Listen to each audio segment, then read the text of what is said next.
మహిమ కలుగునుగాక. ఈ 3వ ఉపవాస దినము చేరవచ్చు. మీ అందరికీ ప్రభునామం పేరిట వందనాలు. ఈ చివరి దినమున మనము వాక్య వర్తమానంలోనికి వెళ్దాం. న్యాయాధిపతుల గ్రంథము 11వ అధ్యాయము.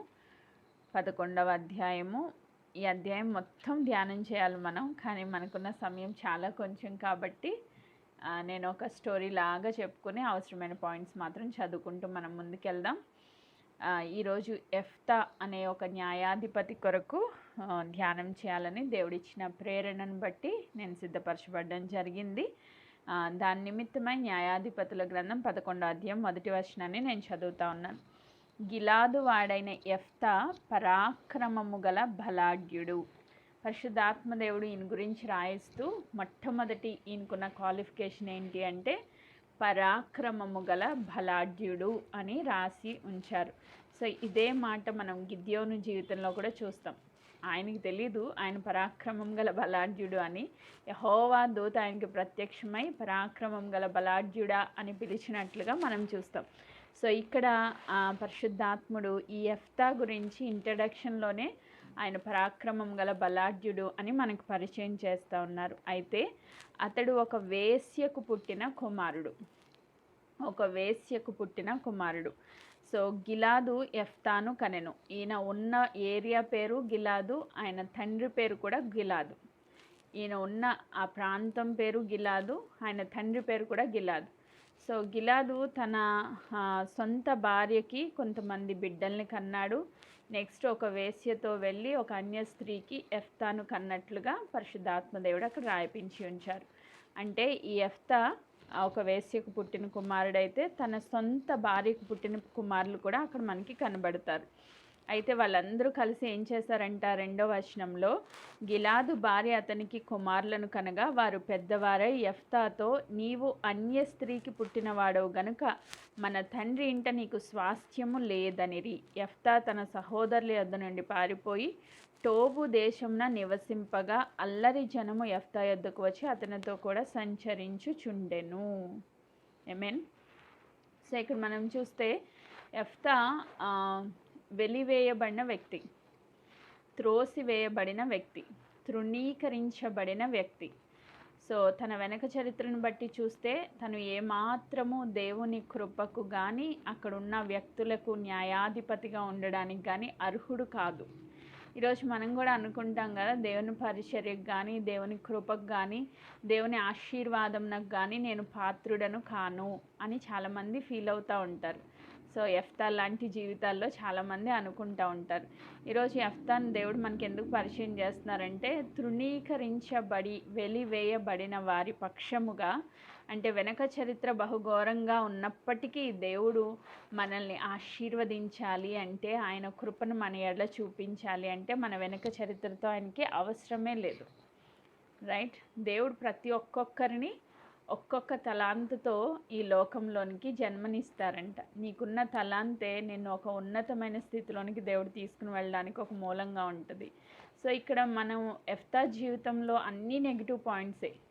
ఆయన వేశ్య కుమారుడు, ఆయన వెలివేయబడిన వ్యక్తి, ఆయనకు ఒక గృహము లేదు, ఆయన తల్లి ఏమైపోయిందో తెలీదు, ఆయన తండ్రి ఆయన్ని విడిచిపెట్టేశాడు, ఆయన సొంత ఊరి వారందరూ కూడా ఆయన్ని వ్యతిరేకించారు, ఆయన వెళ్ళగొట్టారు. సో ఇప్పుడు ఎక్కడికి పోయాడంట, అన్య దేశమైన టోబు దేశానికి వెళ్ళిపోయాడు. అక్కడ అల్లరి జనంతో కలిసి తిరుగుతూ ఉన్నాడు. సో తన జీవితం అంతా హస్తవ్యస్తంగా కనబడుతూ ఉంది. కానీ కొంతకాలం అయిన తర్వాత 4వ వచనంలో అమోనీయులు ఇశ్రాయేలీలతో యుద్ధము చేయగా అమోనీయులు ఇశ్రాయేల్తో యుద్ధం చేసినందున గిలాదు పెద్దలు టోబు దేశం నుండి ఎఫ్తాను రప్పించటకు పోయి, నీవు వచ్చి మాకు అధిపతివై ఉండుము, అప్పుడు మనము అమోనీయులతో యుద్ధం చేయదమని ఎఫ్తాతో చెప్పిరి. సో కొన్ని దినాలు అయిపోయిందంట. కొంతకాలం గడిచిపోయిన తర్వాత అమోనీయులు ఇశ్రాయేల్కి వ్యతిరేకంగా యుద్ధం చేయడానికి వచ్చారు. అయితే ఇప్పుడు ఇశ్రాయేల్ ప్రజలకి న్యాయాధిపతి లేడు. అది న్యాయాధిపతులు వెళ్తున్న కాలం. అంటే ఎవరో ఒకరు స్టాండ్ తీసుకుని యుద్ధం చేయాలి. ఇలా స్టాండ్ తీసుకుని యుద్ధం చేయడానికి ఇక్కడ ఎవరు పరాక్రమశాలులు వాళ్ళకి కనబడడం లేదు. గిలాదు పెద్దలందరూ కూర్చుని ఆలోచన చేశారంట. ఆలోచన చేస్తూ ఉన్నప్పుడు వారి ఆలోచనలలో ఎఫ్తాను జ్ఞాపకం చేసింది ఎవరు అంటే దేవాది దేవుడు. ఆమేన్. సో ఒక టైం వస్తుంది, ఆ టైం వరకు నువ్వు నీ నీ జీవితం అస్తవ్యస్తంగా ఉంటుంది, ఎక్కడో తిరుగుతూ ఉంటావు, నువ్వు ఎన్నికలో ఉన్నవాడివని ఏర్పాట్లో ఉన్నదానివని నీకు తెలియనే తెలియదు. సో మన వెనక చరిత్ర చూస్తే మనం కూడా వాళ్ళు తిరిగిన వాళ్ళమే, మన ఇష్టానుసారంగా జీవిస్తూ ఎక్కడో అన్యులుగా, దేవునికి వ్యతిరేకంగా, దేవునికి దూరంగా, ఆయన ఇచ్చిన తలాంతులు యూజ్ చేయకుండా రకరకాలుగా తిరుగుతూ ఉన్నాం. సో కానీ ఆ టైం వచ్చినప్పుడు దేవుడు వాళ్ళకి జ్ఞాపకం చేస్తున్నారంట, యెఫ్తాని జ్ఞాపకం చేస్తున్నారంట. మనం వెళ్ళి ఆయన తీసుకుని వద్దాం, తను మనకి అధిపతిగా ఉంటాడు, మన పక్షంగా యుద్ధం చేస్తాడు, అప్పుడు మనకి విజయం వస్తుంది అని గిలాదు పెద్దలకి అనిపించి వాళ్ళందరూ వెళ్ళి టోబు దేశానికి వెళ్ళి ఇప్పుడు యెఫ్తాతో మాట్లాడుతూ ఉన్నారు. నువ్వు వచ్చి మాతో కలిసి యుద్ధం చేస్తే మనం వారిపైన విజయాన్ని పొందుకుంటాము అని వాళ్ళు వచ్చి మాట్లాడుతూ ఉన్నారు. అలా మాట్లాడుతూ ఉన్నప్పుడు 9వ వచనం, అందుకు యెఫ్తా, అమోనీయులతో యుద్ధం చేయుటకు మీరు నన్ను గిలాదుకు తిరిగి తీసుకొని పోయిన మీదట యెహోవా వారిని నా చేతికి అప్పగించిన ఎడల నేను మీకు ప్రధానిని అవుదునా అని గిలాదు పెద్దలను అడగగా, ఇప్పుడు ఈయన ఏం చెప్తున్నారు, నేను వచ్చి యుద్ధం చేసి గెలిచేస్తాను అని చెప్పట్లా. ఒకవేళ యెహోవా దేవుడు ఆ అమోనీయులపై నాకు విజయాన్ని ఇస్తే, అంటే ఈయనకేముంది, దేవునిపై అత్యంత విశ్వాసం ఉంది. అందుకే హెబ్రీ పత్రిక 11వ అధ్యాయం విశ్వాసుల వీరుల పట్టికలో కూడా యెఫ్తా నేమ్ మనకి కనబడుతుంది. సో ఏముంది ఈయనకంటే ఒక దేవుని పైన అచంచలమైన విశ్వాసం ఉంది. ఇప్పుడు అమోనియల్లో అక్కడ ఉన్న ఇశ్రాయేల్ ప్రజలు ఎవ్వరూ గెలవడానికి అవకాశం లేనట్లుగా భయపడుతున్నారు, కానీ ఈయనకు మాత్రం దేవుని పైన విశ్వాసం ఉంది. ఒకవేళ దేవుడు నాకు విజయం ఇస్తే మీరు నన్ను అధిపతిగా చేస్తారా, ప్రధానిగా చేస్తారా? అధిపతి వేరు, ప్రధాని వేరు. సో ప్రధాని అంటే నీ ఇశ్రాయేల్ ప్రజలందరికీ న్యాయాధిపతిగా ఉండడానికి మీరు నాకు అవకాశం ఇస్తారా అని అడుగుతున్నాడు ఈయన. అప్పుడు గిలాదు పెద్దలందరూ కలిసి 10వ వచనంలో, గిలాదు పెద్దలు, నిశ్చయంగా మేము మీ మాట చొప్పున చేయుదుము, యెహోవా మన ఉభయుల మధ్య సాక్షిగా ఉండునుగాక అని యెఫ్తాతో అనేది. సో ఒక ఒప్పందం చేసుకున్నారు, దేవుడు కనుక మనకి విజయం ఇస్తే ఖచ్చితంగా నువ్వు న్యాయాధిపతిగా మనకు కంటిన్యూ అవుతావని. అక్కడ పెద్దలకి అలాగే యెఫ్తాకి ఇరువురికి మధ్యలో ఒక ఒప్పందం జరిగింది. ఆమేన్, ప్రైజ్ గాడ్. అలా ఒప్పందం జరిగిన తర్వాత ఈయన ఏం చెప్తున్నారు, 11వ వచనం, కాబట్టి యెఫ్తా గిలాదు పెద్దలతో కూడా పోయినప్పుడు జనులు తమకు ప్రధానునిగాను అధిపతినిగాను అతన్ని నియమించుకొనిరి. అప్పుడు యెఫ్తా మిస్పాలో యెహోవా సన్నిధిని తన సంగతి అంతయు వినిపించెను. అంటే ఈయన ఏం చేస్తున్నాడంట, ప్రార్థన చేస్తూ ఉన్నాడు. ఆమేన్. సో ఇప్పుడు ఏం చేస్తున్నాడంట, ప్రార్థన చేస్తున్నాడు. ఏమని ప్రార్థన చేస్తున్నాడు, ఆయనకి జరిగిన సంగతి అంతా తీసుకొచ్చి దేవుని సన్నిధిలో పెట్టి ప్రార్థన చేస్తూ ఉన్నాడంట. హల్లెలూయా. సో ప్రార్థన ఆయన జీవితంలో ఆయన పరాక్రమం గల బలార్జుడు అయి ఉండొచ్చు, కానీ తన స్ట్రెంగ్త్ మీద తను నమ్మకం పెట్టుకోలేదు, కానీ దేవుని చిత్తానికి లోబడ్డాడు. ఆమేన్. దేవుని చిత్తం అయితే, దేవుడు నాకు విజయం ఇస్తే ఖచ్చితంగా దేవుడు నన్ను హెచ్చించి ఉన్నతమైన స్థితిలో నిలవబెడతారని ఆయన పైన విశ్వాసం పెట్టుకున్నాడు. తన వెనక చరిత్రను బట్టి కాదు, కానీ దేవుని కృపపైన ఆధారపడ్డాడు. తను వెలివేయబడి తృణీకరించబడిన ఆ స్థలంలోనే దేవుడు మళ్ళీ తిరిగి తల ఎత్తి నిలవబెడతాడని దేవుని యందు విశ్వాసం ఉంచాడు. చాలామంది మనం వెనక జారిపోయి ఎక్కడైతే మనం అవమానపరచబడతామో, ఎక్కడ తృణీకరించబడతామో, ఎక్కడ వెలివేయబడతామో అదే స్థలంలో మన తల ఎత్తువాడు మన దేవుడు. ఆమేన్, ప్రైజ్ గాడ్. ఈరోజు చాలామంది, అయ్యో ఈ ఏరియాలో నేను చాలా తృణీకరించబడుతున్నాను, ఈ ఏరియాలో నాకు చాలా అవమానం కలుగుతూ ఉంది అని కృంగిపోవాల్సిన అవసరం లేదు. అక్కడి నుంచి ఒకవేళ మీరు బయటకు వచ్చేసినా కానీ మరలా అదే స్థలంలో దేవుడు మనల్ని నిలవబెట్టే దేవుడు. ఆమేన్. ఈయన వెళ్ళి బ్రతిమలాడుకోలా, నేను న్యాయాధిపతిగా ఉంటానని. వాళ్ళే వచ్చి ఈయన బ్రతిమలాడుతున్నారు, నువ్వు వచ్చి మాకు అధిపతిగా ఉండు, మమ్మల్ని లీడ్ చేయని చెప్పి వాళ్ళే అడుగుతూ ఉన్నారు. సో వాళ్ళు అడిగారు కదా అని ఈయన స్వనీతి మీద స్వశక్తి మీద ఆధారపడలేదు, కానీ దేవుని మీద ఆధారపడ్డాడు, వెళ్ళాడు, ప్రార్థన చేస్తున్నాడు. ఈయనకి దేవుడి మీద అత్యంత విశ్వాసం ఉంది, అట్ ద సేమ్ టైం ప్రార్థనాపరుడు కూడా. ఆమేన్. సో మనకి ఎంత తలాంతులు ఉన్నా కూడా పరిశుద్ధాత్మ దేవుని అభిషేకం లేకుండా అవి వ్యర్థం. మనం ఏం చేయాలి, దేవుని మీద ఆధారపడాలి, అట్ ద సేమ్ టైం మనం ప్రార్థనా పరులుగా కూడా ఉండాలి. విశ్వాసంతో మనం ప్రార్థన చేయాలి. ఆమేన్.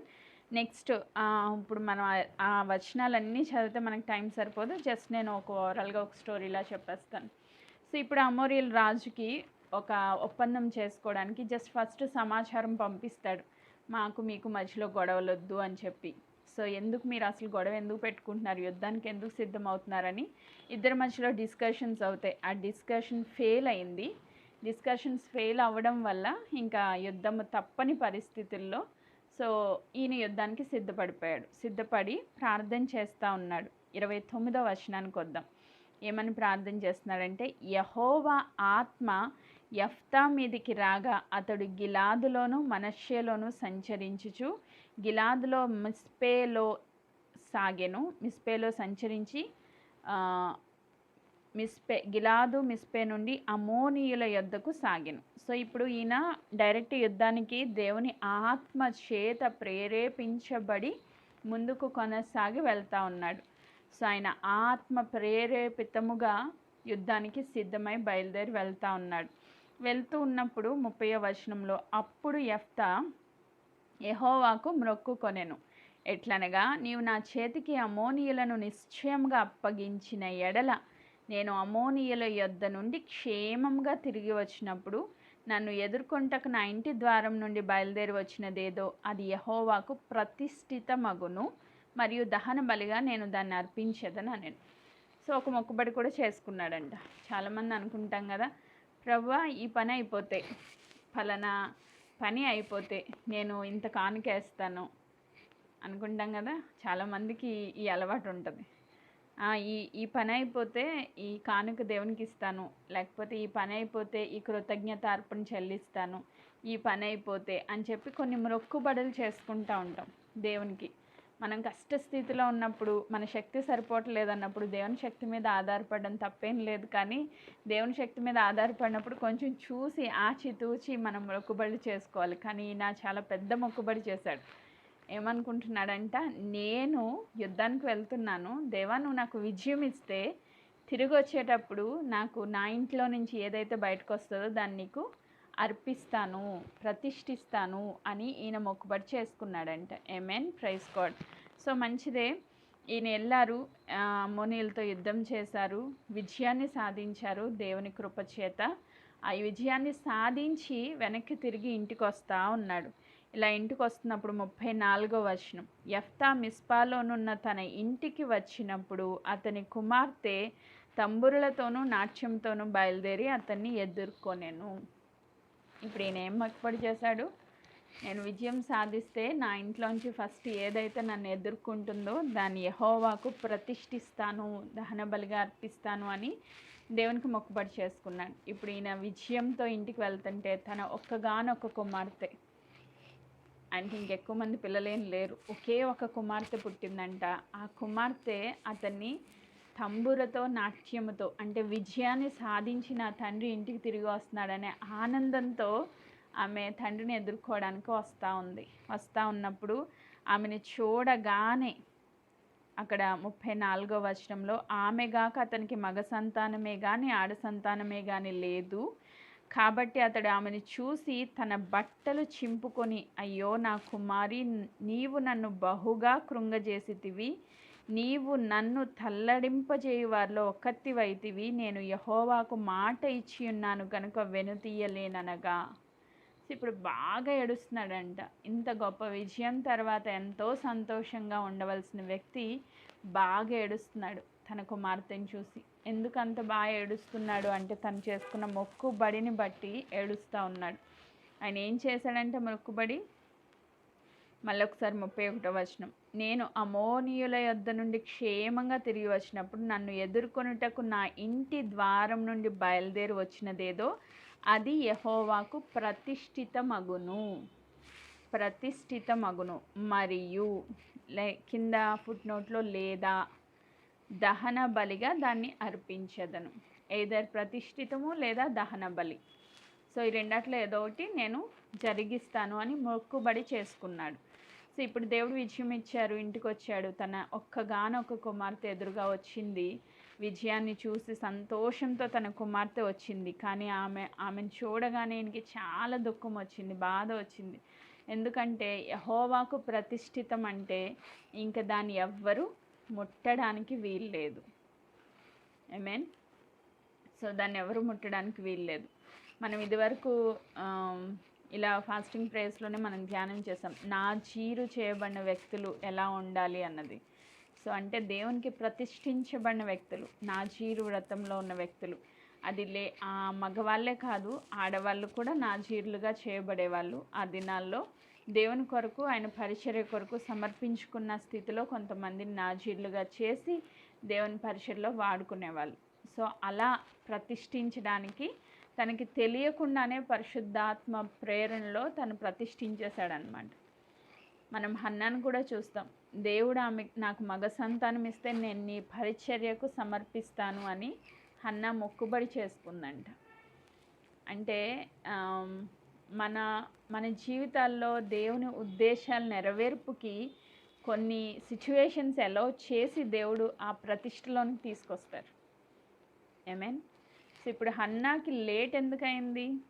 సమూయేలుని దేవుని సన్నిధిలో ప్రతిష్ఠించాలి కాబట్టి ఆమె గర్భఫలం లేట్ అయింది. ఆమె ఆ కమిట్మెంట్లోకి వచ్చిన తర్వాత దేవుడు ఆ గర్భఫలాన్ని తెరిచారు. సో ఇప్పుడు అక్కడ యెఫ్తా కుమార్తె ప్రతిష్ఠితురాలుగా మార్చబడాలి కాబట్టి, ఎందుకంటే భవిష్యత్ దేవుడికి తెలుసు ఆల్రెడీ. ఆయన ఎలాంటి సిచ్యువేషన్లో ఈ మొక్కుబడి చేశారంట? 29వ వచనంలో, యెహోవా ఆత్మ యెఫ్తా మీదికి రాగా ఆయన మొక్కుబడి చేసుకున్నాడు. అంటే ఆత్మ ప్రేరణలోనే మొక్కుబడి వెళ్ళింది. అంటే తన కుమార్తె దేవునికి ప్రతిష్ఠితురాలుగా ఉండాలని దేవుని ఉద్దేశమై ఉన్నది. ఆమేన్. సో ఒక్కొక్కసారి అనుకుంటాం ఇదేదో యాదృచ్ఛికంగా జరిగిపోయిందేమో. కాదు, దేవుని చిత్తం లేకుండా ఒక తల వెంట్రుక కూడా నేల రాలదు. సో ఈరోజు యాదృచ్ఛికంగా నేను ఇక్కడికి వచ్చేసానేమో, ఏదో నా భక్తిని బట్టి నీతిని బట్టి దేవుడు నన్ను రక్షించేశాడో. కాదు, మనందరి పట్ల దేవునికి ఒక ఉన్నతమైన ప్రణాళికలు ఉన్నాయి కాబట్టే దేవుడు మనల్ని ఎన్నుకున్నారు. ఆమేన్. మనల్ని క్రీస్తులో ప్రతిష్ఠించారు. భూపునాదులు వేయబడక మునిపే క్రీస్తులో మనల్ని ప్రతిష్ఠించారు. ఆమేన్. దేవుడు తగ్గిన సమయమందు మనల్ని ఆయన దర్శించి ఆయన లోనికి మనల్ని చేర్చుకున్నారు. సో ఈరోజు యెఫ్తా కుమార్తె వలె మనల్ని కూడా దేవుడు కోరుకున్నారు కాబట్టి ఈ దినాన్ని మనం ఇక్కడ ఉన్నాం. సో యెఫ్తా కుమార్తె ఇప్పుడు ఈ మాట విన్న తర్వాత, అంటే ఇప్పుడు తను ఒక కన్యక, వివాహం ఇంకా అవ్వలేదు, ఒక యవ్వనస్తురాలు, ఒక చిన్న బిడ్డ. ఇప్పుడు తను ఎలా రియాక్ట్ అయిందో మనం చూద్దాం. 36వ వచనం. ఆమె, నా తండ్రి యెహోవాకు మాట ఇచ్చి ఉంటివా, నీ నోట నుండి బయలుదేరిన మాట చప్పున నాకు చేయుము. హల్లెలూయా. నిన్న మొన్నటి దినాన్ని మనం ధ్యానం చేశాం కదా. దేవుడు ఏం చెప్పారు? నా మాట శ్రద్ధగా మీరు వినిన ఎడల మీరు నా స్వకీయ సంపాద్యమగుదురు. సో యెఫ్తా నోట్లోంచి వచ్చిన మాట చూడండి, యెహోవాకు మాట ఇచ్చున్నాను గనుక వెనుక తీయలేననగా. ఇందులో ఉన్న ఇంకో గొప్ప క్వాలిటీ ఏంటంటే, దేవుడికి మాట ఇస్తే తగ్గేది లేదు. అది కూతురైనా, అది ఏదైనా సరే ఖచ్చితంగా దేవుని మాట మీద, దేవునికి ఇచ్చిన మాట మీద నిలవబడే వ్యక్తి. సో విశ్వాసం కలిగిన వ్యక్తి, ప్రార్థనాపరుడు, దేవునికి మాట ఇచ్చి నెరవేర్చే వ్యక్తి. సో ఈరోజు అట్టి రీతిగా మనం కూడా ఉంటే నిజంగా దేవుడు ఎంతగా మనల్ని బలపరిచి వాడుకుంటారు. ఈరోజు అదే మాట తన కుమార్తె నోటి వింటున్నాం. నా తండ్రితో మాట్లాడుతుంది. ఏమని మాట్లాడుతుంది? ఆమె, నా తండ్రి యెహోవాకు మాట ఇచ్చి ఉంటివా. సో కూతురు సడన్గా నిన్ను నేను ప్రతిష్ఠించేశాను, ఇంక నీ జీవితాంతం దేవుని పరిచర్లోనే ఉండిపోవాలి, నీకు భవిష్యత్తు లేదు అంటే, మన ఉద్దేశంలో పెళ్ళిళ్ళు చేసుకోవాలి, పిల్లల్ని కనాలి, నెక్స్ట్ జనరేషన్స్ రావాలి మనలో నుంచి. ఎందుకంటే ఆమె ఒక్కతే కుమార్తె, ఇంకా ఆయనకి మగ పిల్లలు లేరు, ఆడపిల్లలు లేరు, ఇంకెవ్వరు పిల్లలు లేరు. ఆమె ఒకే ఒక కుమార్తె. యెఫ్తా జనరేషన్స్ అక్కడితో స్టాప్ అయిపోతాయి. తన నెక్స్ట్ జనరేషన్ అనేది లేదు ఇంకా. సో అలాంటి ఒక గొప్ప సమర్పణలోనికి రావాలి అంటే చాలా ఆలోచించాలి. కానీ తను ఏ ఆలోచన లేకుండా వెంటనే తను రియాక్ట్ అయిన విధానం చూడండి. యెఫ్తా కుమార్తెలో ఉన్న ఒబీడియన్స్, విధేయత మనం ఇక్కడ చూస్తూ ఉన్నాం. ఏమంటున్నామే? నా తండ్రి యెహోవాకు మాట ఇచ్చి ఉంటివా, నీ నోట నుండి బయలుదేరిన మాట చప్పున నాకు చేయుము. సో తండ్రికి లోబడే మనస్తత్వం. తండ్రి మాటకు విధేయత చూపించటం. ఈరోజు యెఫ్తా కుమార్తెలో మనం చూస్తూ ఉన్నాం. ఎస్, మనము కూడా దేవునికి ప్రతిష్ఠితులమని మరొక్కసారి దేవుడు జ్ఞాపకం చేస్తున్నారు. కాబట్టి మనం ఏం చేయాలి? తండ్రికి అప్పగించుకోవాలి. ఈ లోక శరీరానుసారమైన తండ్రులు మనల్ని లీడ్ చేసిన ఆత్మీయ తండ్రులైన వారి మాటకు మనం విధేయత చూపించాలి. సో పరలోకపు తండ్రిగా ఉన్న పరమ తండ్రికి కూడా మనము సంపూర్ణంగా సమర్పించుకోవాలి. ఈరోజు మనకి నచ్చిన విషయాల్లో లోబడతాం, నచ్చలేని విషయాల్లో తిరుగుబాటు చేస్తాం. సో అలా ఉన్నాం కాబట్టి ఆత్మీయంగా ఎదిగి ఫలించలేని స్థితిలో సంఘము చల్లారిపోతూ ఉంది. సో ఈరోజు మనకు దేవుడు ఏం చెప్తున్నారు? నువ్వు అన్ని విషయాల్లో సమర్పణ కలిగి విధేయత కలిగి ఉండాలి. ఇది మొదటి మాట. రెండవది ఏమేం చెప్తుంది? మనం ఇంకొంచెం ముందుకు వెళ్దాం. యెహోవా నీ శత్రువులైన అమోనీయుల మీద పగ తీర్చుకొని ఉన్నాడని అతనితో అనెను. 37. మరియు ఆమె నా కొరకు చేయవలసిందేమనగా 2 నెలల వరకు నన్ను విడువుము, నేనును నా చెలికత్తెలను పోయి కొండల మీద ఉండి నా కన్యత్వమును గురించి ప్రలాపించదమని తండ్రితో చెప్పగా, ఈమె నెక్స్ట్ మాట ఏం చెప్తుందంటే, ఒక 2 నెలలు నాకు టైం ఇయ్యి. సో నువ్వు తీసుకున్న డెసిషన్కి నన్ను అప్పగించుకుంటున్నాను, కానీ ఒక 2 months నాకు టైం కావాలి. ఈ 2 monthsలో మేము ఏం చేస్తామంటే, నేను నా చెలికత్తెలు కలిసి కొండ మీదకి వెళ్ళి మా కన్యత్వం గురించి ప్రలాపిస్తాము అని చెప్తుంది. సో కన్నీరు కార్చి ప్రలాపిస్తాము అని చెప్తుంది. ఎందుకంటే తను ఇంకా వివాహం చేసుకోలేదు. సో తను ఒక ఉన్నతమైన ప్రణాళికలో ఉండవచ్చు. ఇప్పుడు యవ్వన దశలోకి వచ్చిన వాళ్ళందరికీ అనేక ఆశలు ఉంటాయి, కోరికలు ఉంటాయి. ఇలాంటి వ్యక్తిని పెళ్లి చేసుకోవాలి, ఈ ఉన్నతమైన స్థితిలో నేను ఉండాలి, 2 పిల్లల్ని కనాలి, లేకపోతే 10 మంది, ఆ టైంలో చాలా ఎక్కువ మంది కాబట్టి ఎక్కువ మంది పిల్లల్ని కనాలి, ఇలా ఎన్నో ఆశలు ఉంటాయి. అంటే ఒకేసారి సడన్గా దేవుడు నేను కోరుకుంటున్నారు, నీకు వివాహం అనేది లేదు నీ జీవితంలో అని చెప్తే తన మైండ్ని ప్రిపేర్ చేసుకోవాలి. అంటే ఆ సమర్పణలోనికి రావడానికి, మన శరీరాన్ని జయించడానికి కొంత టైం పట్టిద్ది. సో ఈమె ఏం అడుగుతుంది? 2 months టైం అడుగుతుంది. ఎందుకు అడుగుతుంది? ప్రలాపించడానికి అడుగుతుంది. సో అంటే తన ఆశలు, కోరికలు అంతవరకు తను ఏవైతే కలలు కన్నదో వాటన్నింటినీ విడిచిపెట్టి దేవుని కొరకు పరిశుద్ధంగా సిద్ధపడడానికి టైం అడుగుతూ ఉంది. ఆమేన్, ప్రైజ్ గాడ్. మరి ఇప్పుడు దేవుడు కోరుకునేది ఏంటి? మనం ఆయన మాటకు విధేయత చూపించడమే కాదు, మనం పరిశుద్ధులుగా మార్పు చెందాలని దేవుడు కోరుకుంటున్నారు. ఆమేన్. సో పరిశుద్ధతలో పాల్పంపులు పొందాలని దేవుడు కోరుకుంటున్నారు. పరిశుద్ధతలోనికి రావడానికి మనకి ఈ టైం పీరియడ్ ఇస్తున్నారు దేవుడు. సిలువ మీద దొంగ చనిపోయినట్లుగా ఇలా రక్షణ పొంది అలా చనిపోతే ఇంకా అసలు ప్రాబ్లమే లేదు నన్ను అడిగితే. కానీ దేవుడు మనల్ని రక్షించి, మనకి వాక్యం ఇచ్చి, గ్రూప్ ఇచ్చి, ఎవ్రీ మంత్ ఫాస్టింగ్ ప్రేయర్స్ పెట్టి, ఎవ్రీ డే మార్నింగ్ ప్రేయర్స్ పెట్టి, ఇంత పరిచర్య దేవుడు మనకి ఎందుకు అందిస్తున్నారు? ఇంత వాక్య సమృద్ధి, ఇంత బలమైన ప్రార్థనలు ఎందుకు అందిస్తున్నారు అంటే, మనల్ని పరిశుద్ధతలో దేవుని రాకడ కొరకు సిద్ధపరచడానికి. ఈ సమయాన్ని మనం ఎలా యూటిలైజ్ చేసుకోవాలంట? శరీరాన్ని జయించి, ఈ లోకపు ఆశల్ని జయించి, దేవుని రాకడ కొరకు వధువు సంఘంగా మనం సిద్ధపరచబడ్డానికి, మనల్ని మనం సిద్ధపరచుకోవడానికి ఈ సమయాన్ని మనం యూటిలైజ్ చేసుకోవాలి. సో ఆమె అడుగుతుంది, ఒక 2 months టైం ఇవ్వండి నా తండ్రి, నేను సిద్ధపడతాను, నేను కన్నీరు కారుస్తాను, నేను ఎన్నో ఆశలు పెట్టేసుకున్నాను, అన్నింటినీ చంపుకుంటాను, శరీరాన్ని నేను జయిస్తాను ఈ 2 monthsలో, కాబట్టి నాకు ఒక 2 months టైం కావాలి అని అడుగుతుంది. సో రెండవ మాటగా మనం ఏం నేర్చుకోవచ్చు అంటే, ఆమె తండ్రికి విధేయత చూపించింది మొదటిగా. రెండవదిగా పరిశుద్ధతలో పాల్పంపులు పొందడానికి తాను సిద్ధపరచుకుని తను అర్పించుకుంటా ఉంది. ఆమేన్, ప్రైజ్ గాడ్. పరిశుద్ధత తను కలిగి ఉండడానికి సిద్ధపడతా ఉంది. నెక్స్ట్ 3rd పాయింట్, ఈమె ఇక్కడే ఉండి ఆ పరిశుద్ధతను కాపాడుకోవచ్చు కదా, ఇక్కడే ఉండి సిద్ధపడవచ్చు కదా. ఆమె ఎక్కడికి వెళ్తానంటుంది? కొండ మీదకి వెళ్తానంటుంది. తన చెలికత్తెలతో కొండ మీదకి వెళ్తానంటుంది. సో కొండ, ఇప్పుడు మనకి ఎక్కువ టైం లేదు కాబట్టి జస్ట్ కొన్ని మాటలు నేను జ్ఞాపకం చేస్తాను. కొండ అనగానే మనకి చాలామంది గుర్తొస్తారు కదా. కొండ మీద ఉన్న మోషే గుర్తొస్తారు. ఆయన కొండ మీదకి ఎందుకు వెళ్ళారు? దేవుని ముఖాముఖిగా కలుసుకోవడానికి, దేవునితో సహవాసం చేయడానికి, దేవుని యొక్క మాటలు వినడానికి. ఆయన ఏం చేశారంట, కొండ మీదకి వెళ్ళారంట. ఆమేన్, ప్రైజ్ గాడ్. సో అంటే కొండ అనుభవము దేన్ని గుర్తు చేస్తుంది అంటే మనకి దేవునితో సహవాసాన్ని గుర్తు చేస్తూ ఉంది, దేవునితో ముఖాముఖి దర్శన భాగ్యాన్ని మనకి గుర్తు చేస్తూ ఉంది. ఇంకా కొండల గురించి ఆలోచన చేస్తే యేసుక్రీస్తు ప్రభువుని 40 days తర్వాత సాతాను కొండ మీదకి తీసుకెళ్ళిందంట. ఎందుకు తీసుకెళ్ళింది కొండ మీదకి? నువ్వు ఇక్కడి నుంచి దూకేయి, దేవదూతలు చేతి పట్టుకుంటారు, నీ పాదాలకి రాయి తగలదని వాక్యం ఉంది కదా అని. అంటే కొండ శోధనని జయించడానికి, యేసుక్రీస్తు ప్రభు జీవితంలో ఈ కొండ అనుభవం శోధనని జయించడానికి ఉపయోగపడింది. వాక్యం అనే ఖడ్గాన్ని చేత పట్టుకుని దేవుడు నా ప్రభుని, నా తండ్రి అయిన దేవుని శోధించవలదు అని ఆ సాతాన్ని జయించిన వ్యక్తిగా యేసుక్రీస్తు ప్రభు మనకి కనబడతా ఉన్నారు. సో ఈ కొండ అనుభవం శోధనని జయించవచ్చు.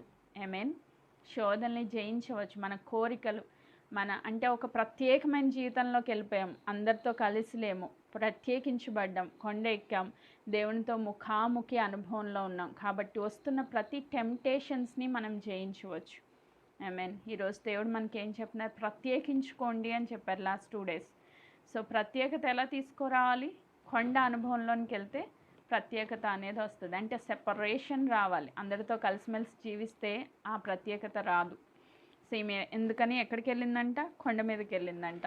నెక్స్ట్ కొండ అనుభవంలో ఇంకా చాలా విషయాలు మనం చూడొచ్చు. రూపాంతరపు కొండ. రూపాంతరపు కొండ దగ్గరికి పేతురు, యోహాన్ని, యాకోబుని దేవుడు తీసుకెళ్లారు. ఎందుకు తీసుకెళ్లారు? ఆయన మహిమ ప్రత్యక్షతను చూపించడానికి. ఆమేన్. సో ఆయన మార్పు చెందారంట, రూపాంతరపు అనుభవంలోనికి వచ్చారంట. మనం దేవునికి అతి సమీపముగా వెళ్ళినప్పుడు మనం కూడా రూపాంతరపు అనుభవంలోనికి మార్చబడతాం. అంటే ఆయన స్వరూప దర్శనాన్ని మనం చేసుకుంటాము, ఆయన గుణ లక్షణాలు మనలో ఇంప్లిమెంట్ అవుతాయి. దట్స్ వై మనము కూడా క్రీస్తు వలె మార్పు చెందుతాం. ఆమేన్, ప్రైజ్ గాడ్. సో రూపాంతరపు అనుభవంలోనికి ఈ కొండ అనుభవం మనల్ని తీసుకుని వెళ్తుంది. అలాగనే అబ్రహాము కూడా ఇస్సాకుని ఎక్కడికి తీసుకెళ్ళాడంట? బలి ఇవ్వడానికి కొండపైకి తీసుకెళ్లారంట. సో కొండపైకి తీసుకెళ్ళినప్పుడు ఇస్సాకు, అయ్యా మనము నిప్పులు ఉన్నాయి, కట్టె ఉంది, అన్నీ ఉన్నాయి, మరి గొర్రెపిల్ల ఏది అని అడిగినప్పుడు యెహోవా చూసుకుంటారని చెప్పారు. కానీ తర్వాత కొండ మీదకి వెళ్ళాక ఏం చేశారంట? చేతులు కాళ్ళు కట్టేసి ఆ బలిపీఠం మీద ఆయన పడుకోబెట్టారు. అప్పటికే అబ్రహాము వృద్ధాప్యంలోనికి వచ్చాడు.